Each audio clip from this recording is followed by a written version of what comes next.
शाळा म्हटलं की परिपाठाचा शांत स्वर आणि मुलांचा किलबिलाट डोळ्यांसमोर येतो. पण शाळेच्या गेटला कुलूप लावलंय आणि बाहेर 10-12 वर्षांची मुलं हातात बॅनर्स घेऊन घोषणा देत आहेत. शाळेतल्या मुलींचा गावातून मोर्चा निघालाय अशी कल्पना क्वचितच कुणी केली असेल. पण भारताच्या कानाकोपऱ्यात सुरू असणाऱ्या विद्यार्थी आंदोलनानंतर अनेक शाळा कॉलेजांमध्ये अशीच परिस्थिती आहे. कारण आजकालची लहान मुलं आता जुन्या मोडक्या तोडक्या बाकांवर मुकाट्याने बसायला तयार नाहीयेत. जेनझी पाठोपाठ आता जेन अल्फा देखील मैदानात उतरलेली दिसते. जेनझीच्या कॉक्रोच आंदोलनाबद्दल तुम्ही ऐकलंच असेल. सतत होणाऱ्या पेपरफुटीच्या विरोधात दिल्लीच्या जंतर मंतरवर हे मोठं आंदोलन झालं. शिक्षण मंत्र्याचा राजीनामा आणि परीक्षा पद्धतीत सुधारणा या त्यांच्या मुख्य मागण्या होत्या. महिनाभर चाललेल्या या शांत पण अतिशय आक्रमक आंदोलनासमोर शेवटी केंद्र सरकारला झुकावंच लागलं. दरम्यान या आंदोलनाचं लोण सोशल मीडियाद्वारे देशभर पोचलं होतं. या आंदोलनाचे व्हिडिओ व्हायरल झाले. त्यातील घोषणा इंटरनेटवर ट्रेंड होऊ लागल्या. हे व्हिडिओज आणि घोषणा लहान शहरांमधील आणि ग्रामीण भागातील विद्यार्थ्यांच्या मोबाईल स्क्रीनवर पोहोचायला वेळ लागला नाही.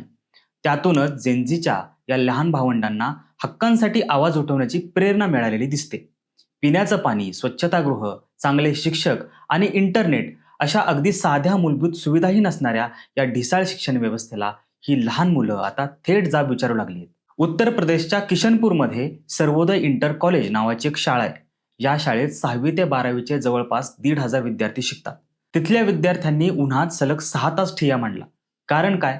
कारण त्यांच्या शाळेत जीवघेणा उकाडा होता आणि पंखे बंद पडलेले होते. बसायला मोडके बाक होते. स्वच्छतागृहांमध्ये भयानक दुर्गंधी येत होती आणि प्यायला साधं पाणीही उपलब्ध नव्हतं. हे सगळं सहन न झाल्यामुळे शाळेतली मुलं एकत्र आली. शाळेच्या मुख्याध्यापकांनी पोलिसांना बोलावून या मुलांना तिथून पांगवण्याचा खूप प्रयत्न केला. पण ही मुलं जागची थोडी सुद्धा हल्ली नाही. एआयचा वापर करून तयार केलेले बॅनर्स हातात घेऊन ते जोरजोरात घोषणा देतच राहिले. शेवटी या मुलांच्या जिद्दीपुढे काय झालं? जिल्ह्याच्या शिक्षणाधिकाऱ्याला तिथे यावं लागलं आणि या सगळ्या मूलभूत सुविधा ताबडतोब पुरवण्याचं लेखी आश्वासन या मुलांना द्यावं लागलं. अशीच एक घटना बिहारमध्येही पाहायला मिळाली. गया जिल्ह्यातल्या एका शाळेतील 40 पेक्षा जास्त मुलं एकत्र आली आणि ती थेट उपविभागीय दंडाधिकाऱ्यांच्या ऑफिसवर पायी चालत गेली. त्यांचं म्हणणं एकदम साधं आणि स्पष्ट होतं. आमच्या शाळेत वापरण्यायोग्य स्वच्छतागृह नाहीत, पिण्यायोग्य पाणी नाही आणि जे जेवण मिळतं त्याचा दर्जा एकदम निकृष्ट आहे. आम्ही शाळेकडे कित्येकदा तक्रार केली पण काहीच बदल घडत नाही. म्हणून आम्ही इथं आलो आहोत. जोपर्यंत जिल्ह्याचे शिक्षणाधिकारी स्वतः या प्रश्नांची दखल घेत नाहीत तोपर्यंत ही मुलं तिथून अजिबात हलली नाहीत. शेवटी या आंदोलनाचा परिणाम असा झाला की पुढच्या 4 दिवसातच विद्यार्थ्यांना या सगळ्या मूलभूत सुविधा पुरवल्या जाव्यात असा आदेश प्रशासनाला द्यावा लागला. विद्यार्थ्यांचा हाच लढाऊ बाणा राजस्थानमध्येही दिसला. जालोरच्या मेंगलवा भागात एक PM श्री नावाची शाळा आहे. तिथे मुख्य विषयांना शिकवायला शिक्षकच नव्हते. जे काही थोडे शिक्षक होते त्यांना इतर सरकारी कामांमध्ये गुंतवलं जायचं. त्यामुळे आमचं शैक्षणिक नुकसान होतं असं या विद्यार्थ्यांचं म्हणणं होतं. मुलांनी शाळेला हे वारंवार सांगितलंही पण शाळेने त्यांच्या म्हणण्याकडे पूर्णपणे दुर्लक्ष केलं. मग काय? एक दिवशी या मुलांनी थेट शाळेच्या गेटलाच मोठं कुलूप ठोकलं. त्यांनी पूर्ण गावातून एक मोठा मोर्चा काढला आणि घोषणा देत आपल्या मागण्या मांडल्या. विशेष म्हणजे या मोर्चात शाळेतल्या मुली सगळ्यात पुढे होत्या. या सगळ्याचा एक व्हिडिओ खूप व्हायरल झालाय, ज्यात ही शाळकरी मुलं प्रशासनाच्या डोळ्यात डोळे घालून अगदी न घाबरता सांगतायत, आम्ही कोणतीही भीक मागत नाही आहोत तर कायद्याने दिलेला शिक्षणाचा हक्क मागतोय. असंच काहीसं राजस्थानच्याच गव्हर्नमेंट गर्ल्स सेकंडरी स्कूलमध्येही घडलं. तिथल्या विद्यार्थिनींनाही अशाच प्रकारच्या अनेक अडचणींचा सामना करावा लागत होता. त्यांनीही त्याविरोधात एकत्र येऊन शाळेसमोर धरणं आंदोलन केलं. मध्य प्रदेशातल्या छिंदवाडा जिल्ह्यात तामिया नावाचं एक डोंगराळ भागातलं छोटंसं गाव आहे. तिथे एकलव्य मॉडेल रेसिडेन्शियल स्कूल नावाची एक निवासी शाळा आहे. या शाळेतल्या मुलांनी मुसळधार पावसात बाहेर बसून ठिय्या मांडला. त्यांचं म्हणणं होतं की इथल्या कॅन्टीनमध्ये अत्यंत निकृष्ट दर्जाचं जेवण दिलं जातं. आम्ही तक्रार करून थकलो मात्र शाळा त्याची काहीच दखल घेत नाही. या निवासी विद्यार्थ्यांनी प्रशासनाला एक सज्जड इशारा दिला. ते म्हणाले, आता जोपर्यंत वरिष्ठ जिल्हा अधिकारी स्वतः दखल घेत नाहीत तोपर्यंत या बेचव आणि निकृष्ट अन्नाला आमचा एकही विद्यार्थी हात लावणार नाही.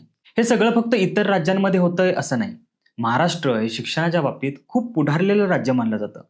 तरी आपल्याकडेही बऱ्याचशा भागात शिक्षण व्यवस्थेचे अक्षरशः 3-13 वाजलेले आहेत. आहे त्या परिस्थितीत काहीच बदल होत नाही हे पाहून महाराष्ट्रातल्या जेन अल्फा पिढीमध्येही खूप धुसफूस आहे आणि ती आता कुठेतरी बाहेर पडताना दिसते. उदाहरणार्थ बीड जिल्ह्यातील परळी येथील वैद्यनाथ विद्यालय. तिथे शाळा चालवणारे संस्थाचालक आणि शिक्षक यांच्यातच अंतर्गत वाद सुरू आहेत. त्यामुळे तिथे गेले महिनाभर मुलांचे नियमित वर्गच भरले नाहीत. शाळेतील 8 शिक्षक गेल्या महिनाभर अनुपस्थित आहेत आणि त्यांच्या जागी जे नवीन शिक्षक आलेत त्यांचं शिकवलेलं आम्हाला काहीच समजत नाही, असा विद्यार्थ्यांचा आक्षेप आहे. याविषयी विद्यार्थ्यांनी मुख्याध्यापकांना वेळोवेळी लेखी निवेदन दिलं, मात्र त्यावर काहीही कारवाई झाली नाही. या प्रशासकीय वादात भरडली जाणारी मुलं अखेर व्यक्त झाली. त्यांनी शाळेच्या मैदानावर उभं राहून शिक्षण द्या, आमचे वर्ग भरवा अशा जोरजोरात घोषणा दिल्या. दुसरीकडे धाराशिव जिल्ह्याच्या परांडा तालुक्यातील सोनेरी गावातल्या जिल्हा परिषदेच्या शाळेला तर पालक आणि विद्यार्थ्यांनी मिळून टाळंच लावलं, कारण तिथे गेल्या 4 वर्षांपासून स्थायी शिक्षकच नाहीत. शिक्षकांच्या रिक्त जागा आणि मोडकळीस आलेली शिक्षण व्यवस्थेची दुरवस्था या आंदोलनाच्या रूपाने बाहेर पडलेली आहे. ठिकठिकाणांहून असं काही घडत असलेल्या बातम्या सारख्या पुढे येतात, पण इथे हेही लक्षात घ्यायला हवं की देशातील शाळांच्या दयनीय अवस्थेविषयी सरकारी आकडेवारी देखील वेगळं काहीच सांगत नाही. केंद्र सरकारचं शिक्षण खातं UDAIS या प्रणालीद्वारे शाळेतील शिक्षकांची संख्या, विद्यार्थ्यांची उपस्थिती आणि शाळेतील भौतिक सुविधा जसं की वर्गखोल्या, स्वच्छतागृह या सगळ्यांच्या बाबतीत एक आढावा घेतं.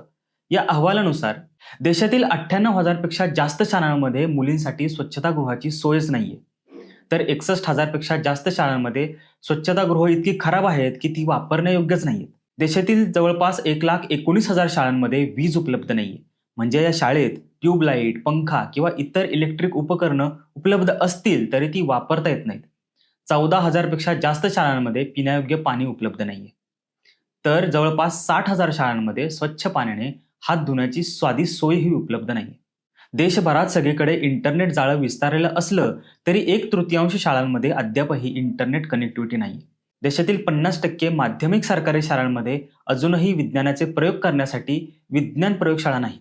फक्त महाराष्ट्राचा विचार केला तर इथल्या 64,000हून जास्त सरकारी शाळांची अवस्था अत्यंत चिंताजनक आहे. महाराष्ट्रातल्या 4,500 पेक्षा जास्त शाळांपर्यंत आजही वीज पोहोचली नाहीये. 178 शाळांना साधी इमारत नाहीये. 401 शाळांमध्ये पिण्याचं पाणी नाहीये. 5,000 पेक्षा जास्त शाळांमध्ये विद्यार्थ्यांसाठी तर 3,000 पेक्षा जास्त शाळांमध्ये विद्यार्थिनींसाठी स्वतंत्र टॉयलेटची सोय नाहीये.